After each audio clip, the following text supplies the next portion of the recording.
My daughter-in-law brought me a cup of tea that morning, and the first thing I remember thinking was, she has never done that before. Not once. Not in 23 years. Renee has sat at my table hundreds of times. She's eaten my cooking, taken my sweet tea, thanked me politely, and left. That's the rhythm we've always had. Not warm, not cold, just steady. Predictable. So when she walked into my kitchen, unasked, and set a mug down in front of me, chamomile already softened with honey, something inside me went quiet. I smiled, said thank you, but I felt it. That stillness. The kind that doesn't come from peace. It comes from something shifting. She sat across from me and folded her hands, like she was about to pray. Renee doesn't pray. I've watched her sit through funerals, through Christmas services, through moments when everyone else bows their head, and she just sits there, respectful but separate. So I watched her hands.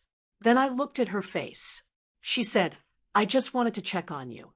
I asked her what for. She glanced down at the table just for a second and said, "Oh, just everything with Marcus. Marcus is my son." And I didn't know. That was the first moment I realized something was off. Not loud, not obvious, just slightly out of place, like walking into a room and noticing a chair has been moved an inch to the left. I asked her what she meant. She looked up at me with this careful expression. Not sadness exactly, something more controlled than that. Like she was choosing each word before letting it out. "He hasn't talked to you?" she asked. "No," I said, "not recently." She nodded, slowly, the kind of nod that says, "Yes, that fits." We sat there for a few seconds after that. Not long, but long enough for it to feel like something had been said without being said. She stayed about 20 minutes, talked about small things. Weather, groceries, nothing that mattered, but it all felt placed, like she was filling space. When she stood to leave, she hugged me. That's when I knew for certain something wasn't right, because Renee doesn't hug me, not casually, not at the door like that, not without a reason. She held on for just a second longer than expected, then pulled back and said, "Call me if you need anything." I told her I would. I stood on the porch and watched her drive away. And at the end of the street, she turned left. Her house is to the right. I stayed there a moment longer than I needed to. Then I went back inside. My tea had already gone cold. I sat down anyway and tried to place what I was feeling. Not fear. Not yet. Just awareness. Like something had started, and I didn't know what it was. I thought about Marcus. The last time we'd spoken was 11 days earlier. I knew the exact day because it was right after my neighbor Dottie's birthday. I'd called him to tell him she'd fallen and broken her wrist. He said, "That's a shame." And then he said he had to go. It wasn't rude, but it wasn't him either. Marcus is not a short conversation kind of man. He lingers. He asks questions. He checks in. 11 days without a call, that didn't belong to him. I told myself he was busy. I told myself that more than once. But every time I said it, it felt like I was trying to convince something deeper than my own thoughts. That evening, my granddaughter Kayla called. "Hi, Grandma. I just wanted to say I love you." That was it. No reason. No lead up. Just that. Kayla calls when she can. College keeps her busy, but she doesn't usually call just to say something like that. 2 unusual calls in one day from 2 different people. I didn't mention it. I asked about her classes, listened to her talk about a professor she didn't like. I laughed when I was supposed to, but I wasn't fully there. Part of me was searching for a reason. A birthday I forgot. An anniversary. Some event that would explain why people were suddenly reaching toward me. I couldn't find one. That night, I picked up my phone twice to call Marcus. Both times I put it back down. I don't fully know why, but it felt like calling too soon would mean stepping into something I wasn't ready to understand. Instead, I went to bed with a memory. 6 weeks earlier, Marcus had come over on a Saturday. Everything about the visit had been normal, except him. He moved slower through the house. He stopped in the hallway and looked at the photos on the wall. Pictures that had been there for years. At the time, I thought it was sweet, like he was feeling sentimental. But lying there in the dark, I saw it differently. He wasn't admiring them. He was studying them, like he was trying to remember, like he wasn't sure he'd see them again. That thought stayed with me long after I closed my eyes. I didn't sleep much.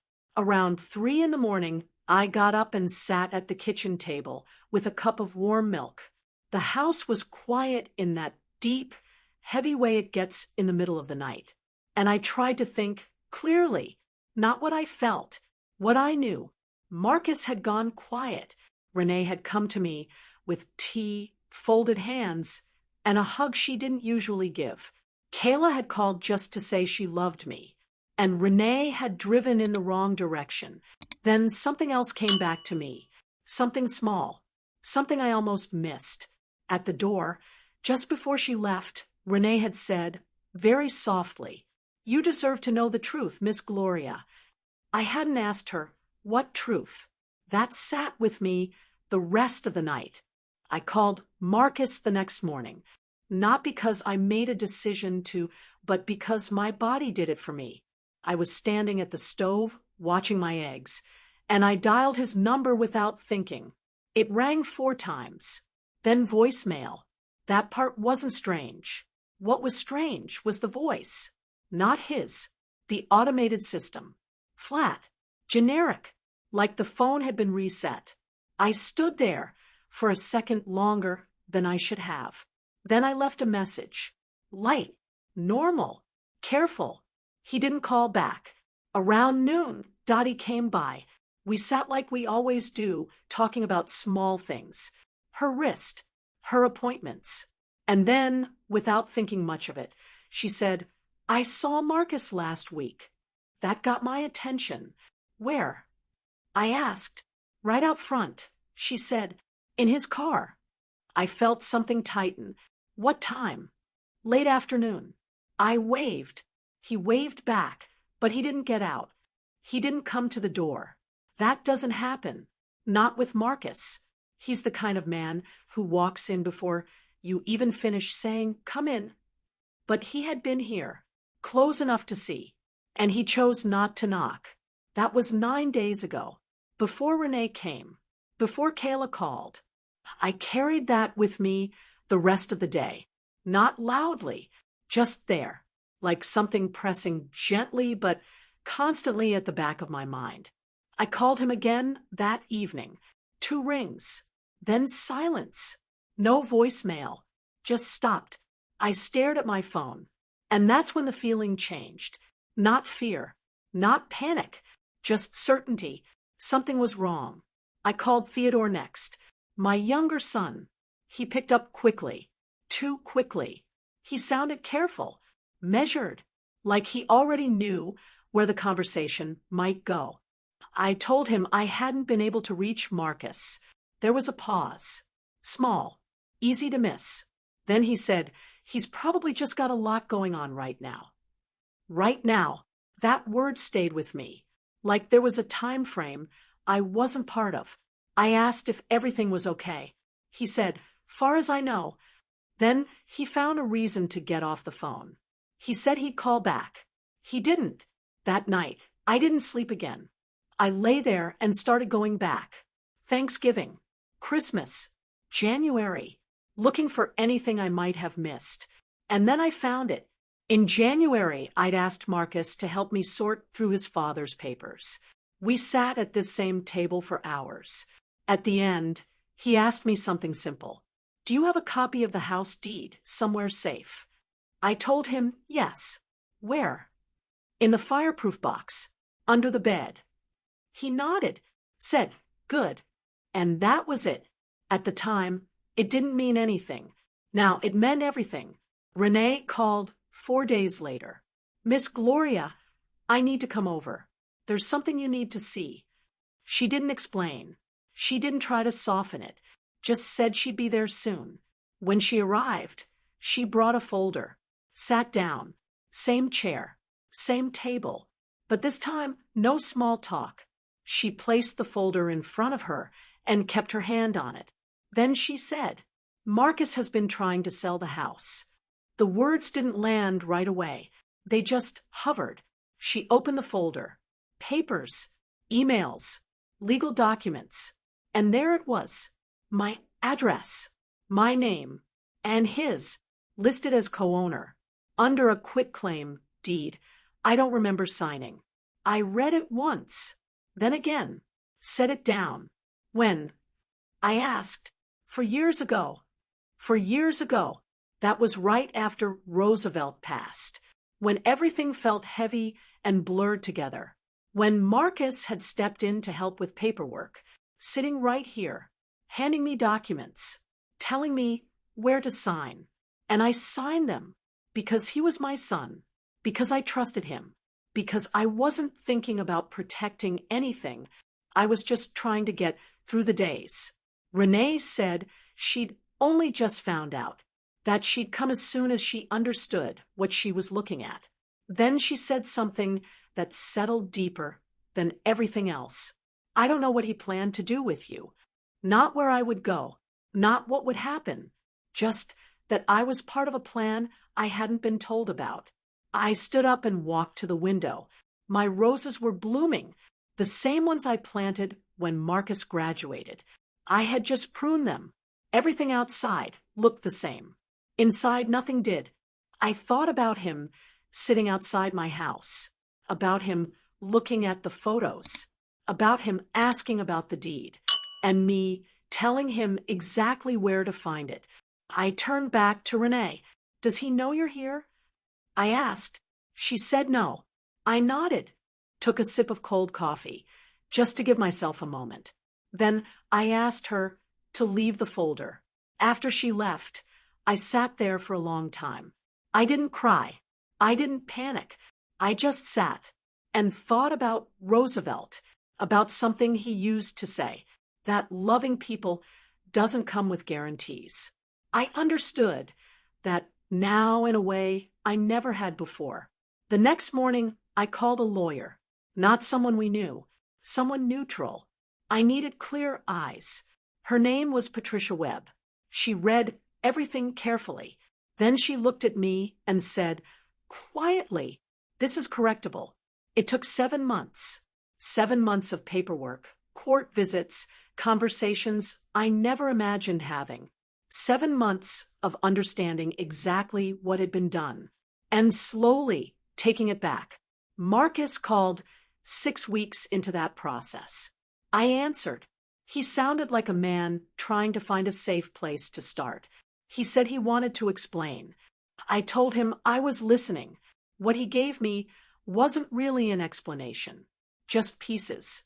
Debt, pressure, decisions made too quickly, a belief he could fix it before I ever found out. He said he was sorry, very quietly. I didn't ask him to repeat it. I just said, I hear you, because I did, and because that was all I could honestly give him. We still speak, not the same way, but we speak. Birthdays, holidays, conversations that stay on the surface. I still love him. That hasn't changed. But I understand something now I didn't before. Love and trust are not the same thing. You can lose one and still carry the other. Renee and Marcus separated months later. She told me herself, her voice softer than I'd ever heard it. She asked if I held anything against her. I told her no, because I don't. She came when she could. That counts. Theodore came by too. Said he knew something was wrong, but didn't know what to do. I told him I understood, because I do, even when it still stings a little. Kayla calls more now. I don't ask why. I just listen. My house is still mine. I changed the locks. That mattered more than I expected. I still sleep in the same room. Roosevelt's glasses are still by the bed. The roses still bloom. And sometimes I think about that moment, sitting at this table, signing papers I didn't read. Not with blame, just with understanding. Grief opens you, and the people closest to you know exactly where those openings are. I raised my children with everything I had. What they chose to do with that belongs to them. Roosevelt used to say, "Some lessons only come through living." He was right. I just didn't know how much this one would cost. But I'm still here, at my kitchen table, in my house. And these days, that feels like enough.